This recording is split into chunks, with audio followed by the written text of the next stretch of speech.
সৃজনের কাণ্ড দেখে রেগে গেল কৃষ্ণা। সম্পূর্ণ জানতে ভিডিওটিতে একটি লাইক করে প্রথম থেকেই দেখতে থাকো।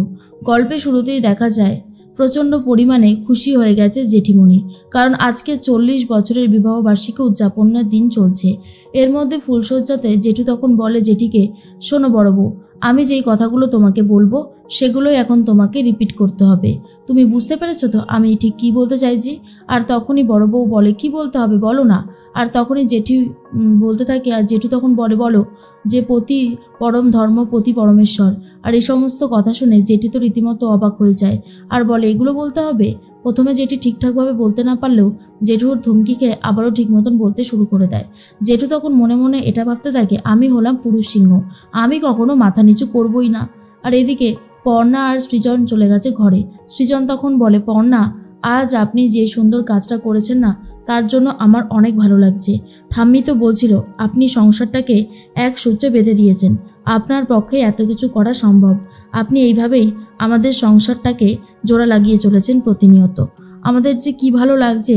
আর ঠিক তখনই পর্ণা তখন বলে, না না, আমি একা কিছু করিনি, আপনারা সবাই আমার সাথে ছিলেন বলেই আমার এত কিছু করতে সুবিধা হয়েছে, নাহলে আমি কিছুই করে উঠতে পারতাম না।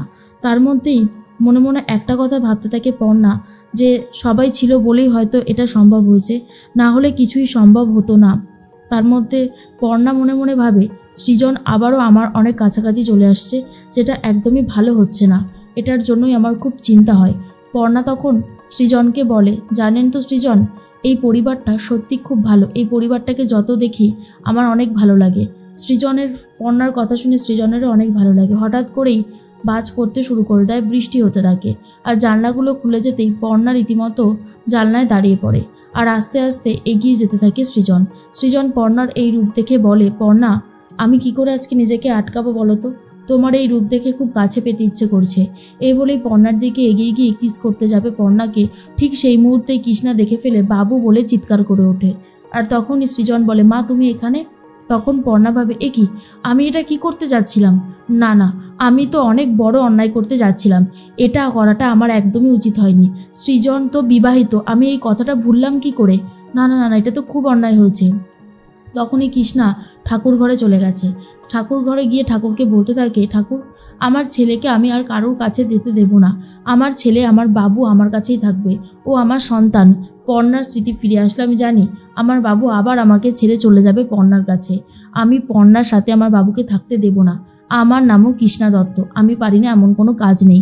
আমার যা যা ইচ্ছা হয় আমি সবটাই করব, কিন্তু আমি ওই পর্ণাকে আমার বাবুর কাছে কিছুতেই ঘেঁচতে দেব না। এদিকে সুইটি তো নিজের মতন করে রীতিমতো মাংস খেতে শুরু করে। ঘরে যা যা মাংস ছিল রান্নাঘরে সবটাই খেতে শুরু করে। তার বলে, এমনভাবে ছড়িয়ে ছিটিয়ে রাখবো না মাংসগুলোর হাড়, দেখে মনে হবে বিড়ালে খেয়ে গেছে। তার মধ্যেই চলে এসেছে কৃষ্ণা আর বলে, সুইটি, তোমার কোনো কাণ্ডজ্ঞান হবে না তাই না? তুমি তোমার বরকে আগলে রাখতে পারো না, আবার বড় বড় কথা বলো। আমার বাবু হলো পুরুষ মানুষ, পর্ণার কাছাকাছি থাকলে তো পর্ণাকে পেতে ইচ্ছে করবেই। তুমি সেই জায়গাটা তো ভরাট করতে পারলে না। অন্যদিকে পর্ণা কি বলবে বুঝতে পারছে না। সৃজন তখন বলে, পর্ণা, আপনি মার কথায় কিচ্ছু মনে করবেন না, মা তো ওরকমই করে, আপনি একটু শান্ত হন। কিন্তু পর্ণা কোনোভাবেই শান্ত হতে পারে না। আর এদিকে সুইটি কৃষ্ণাকে বলে, আপনার বাবুরও তো ছুকছুকানি স্বভাব কম না, সে তো সবসময় পর্ণাই করতে থাকে, তা আমি কি করব? সবসময় যদি কেউ পর্ণা করে আমার পক্ষে কিছু করা সম্ভব নয়। তার মধ্যেই সৃজন পর্ণার কাছে ক্ষমা চায়, কিন্তু পর্ণা সৃজনকে ক্ষমা না করেই দরজা ঘরের থেকে বাইরে বার করে দিয়ে দরজাটা আটকে দেয়। আর তার জন্য সৃজনের অনেক খারাপ লাগে, কিন্তু তবুও সৃজন কিছুই করে উঠতে পারে না।